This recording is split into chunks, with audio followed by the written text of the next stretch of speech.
My name is Natalie Filter, and today we are going to do an Alma Thomas inspired mosaic. Now, Alma Thomas was a great abstract painter. She was an art teacher for 30 years, and then afterwards her own artwork gained a lot of momentum. So let me show you a few examples of her artwork. So they look very mosaic-like, but she actually painted them with thick paint strokes. I'm very sorry for the glare, but as you can see, she did a lot of circular objects. This one is called the eclipse. So it kind of looks like a sun with their little sunbeams. But anyway, you can see all the variations of different shapes that she used for her brush strokes. She does a lot of circular things. Another example, she does a lot of stripes as well. So this one's called the Light Blue Nursery from 1968. And so she used the same idea with the paint strokes, but she did stripes instead. She did another example similar to this, but instead of vertical, they're horizontal. So you can see she used all sorts of really fun colors. And then I have a few more examples. She didn't just use oh, here's another one. She did a rainbow one. And this one, her paint strokes look very similar to each other. And then I have one more to show you. This one's really fun. She used some pinks and some light blues. So as you can see, we're going to do a product similar to that using colored paper. So let me show you a quick example that I did. And you can go more into depth with yours. So as you can see, here's this one I did. I think this would be a really fun project if you did a series of 3 of them and hung them in a kid's room or in a living room. So let me go through the supplies that you will need. So you will need some kind of heavy-duty large paper. You can use watercolor paper, you could use cardstock. If you wanted to be inventive, you could get some, if you had some cardboard lying around, and you could paint it white if you would like, or a different color too.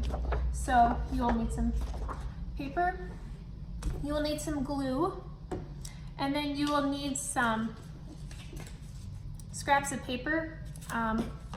If you're a child and you got done with school, you could use your the backs of your homework. So maybe when I was in school, there was like green packets and there was blue and there was like the burning bright red paper, so you could use the back of that if you'd like. I'm sure it'd be very satisfying to rip up your old homework. So anyway, we can get started. I should also mention that if you'd like, you can use some crayons and some scissors too. So if you don't have a specific color you can just take some white paper and color over it with a crayon or a Sharpie or a marker so you can get the desired color that you like. So first we'll take our paper, and then we're going to rip up just some pieces of construction paper. I think the best is doing to the size about a nickel or the size of my thumb. So you're going to rip up a series of these, and just, for sake of time, I have already cut up quite a few pieces of paper, so you don't have to just watch my hands rip up paper. So you can do whatever color scheme you would like. You could just do a series of blues, or you could do a rainbow. So I think I am going to start out with red. And you can do a circle, or you could do a different shape like a heart, or a star, or you could do some of the stripes that Alma Thomas did. And as I plot my colors on here, I can spew out a few really interesting facts about her. So as I mentioned before, she was a great art teacher for about 30 years. And then after retirement, her artwork started to gain a lot of momentum. I changed my mind. I'm gonna do a heart. I think a heart would be cute. She was the first African-American to have a solo exhibit at the Whitney Museum in I think that's in New York. I could be very wrong. Don't quote me on that. But I thought that was really interesting, and that was in 1972. She also has a permanent art piece at the Metropolitan Museum of Art, which is a very popular art museum. Oh boy, I'm gonna have to cut up more. And so with this project, you'll think you'll have enough pieces cut up, ripped out, and then you start to plot them down and you realize you don't. And you can get really technical with this piece and try to make them all fit really nicely if you'd like. I kind of like the white spacing between them. I think I don't know, trying to think of the word. I think it's, the negative space is really interesting.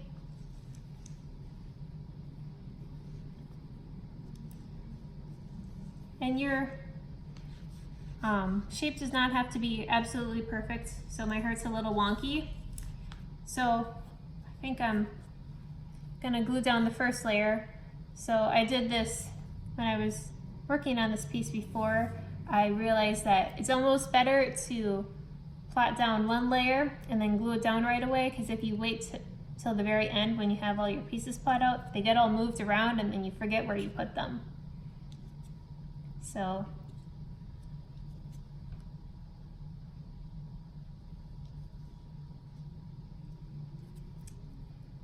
and I should mention that Alma Thomas was widely known for her textures too. So it's really interesting to do this project with ripped paper, so you can really get the idea of that texture. And I think it really emphasizes the idea that she was playing with.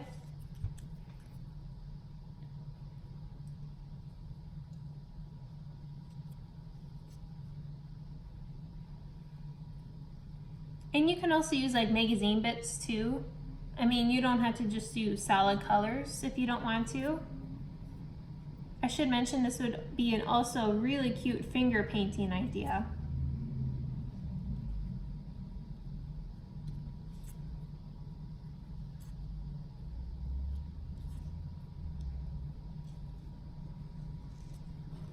And I should mention, if you want to, you can do the background too.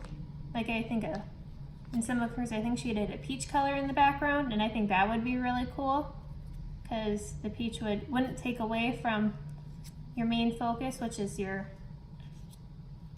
shape if you're doing one, your circle or heart or star. Almost done here. Again, for sake of time, I probably won't glue down all these pictures, these little shapes, just so you can see what it looks like at the very end and you don't have to sit here for very long. I should also mention this is a wonderful project to do, I don't know, with some milk and cookies. That's what I'm craving right now.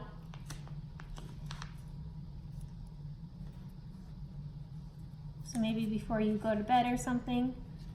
So maybe I'll do some oranges. And I hope I have enough orange.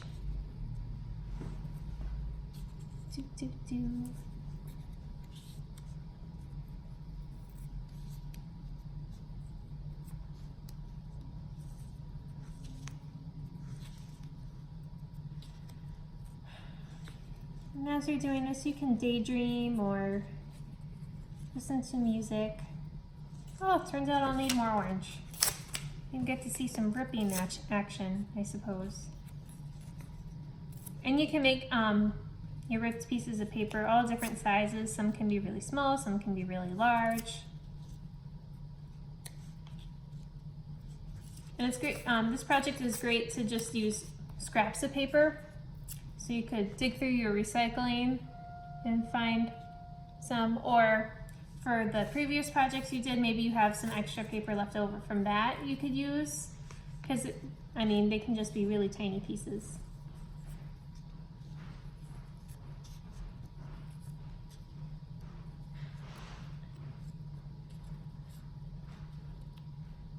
I'm kind of just spitballing ideas, but this would also be fun on a smaller scale, so if you wanted to make some cards for your family.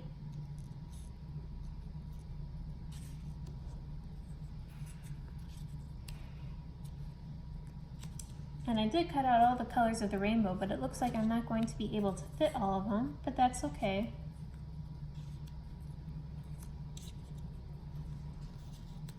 We'll just have some focus more on warm colors for this, I suppose.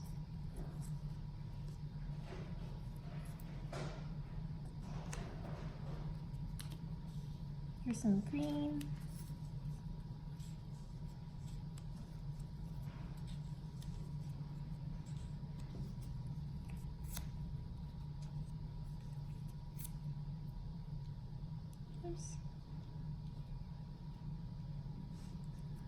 And then maybe I'll do some dark green in the middle.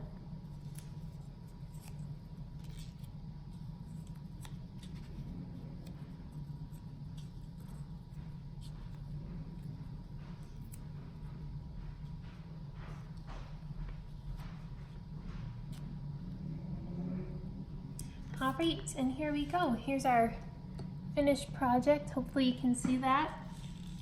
Just imagine if this was glued down. Again, I'd like to reiterate, I think this would be a really fun project to do a series of, and then hang them in your in a bedroom or in a living room or bathroom. So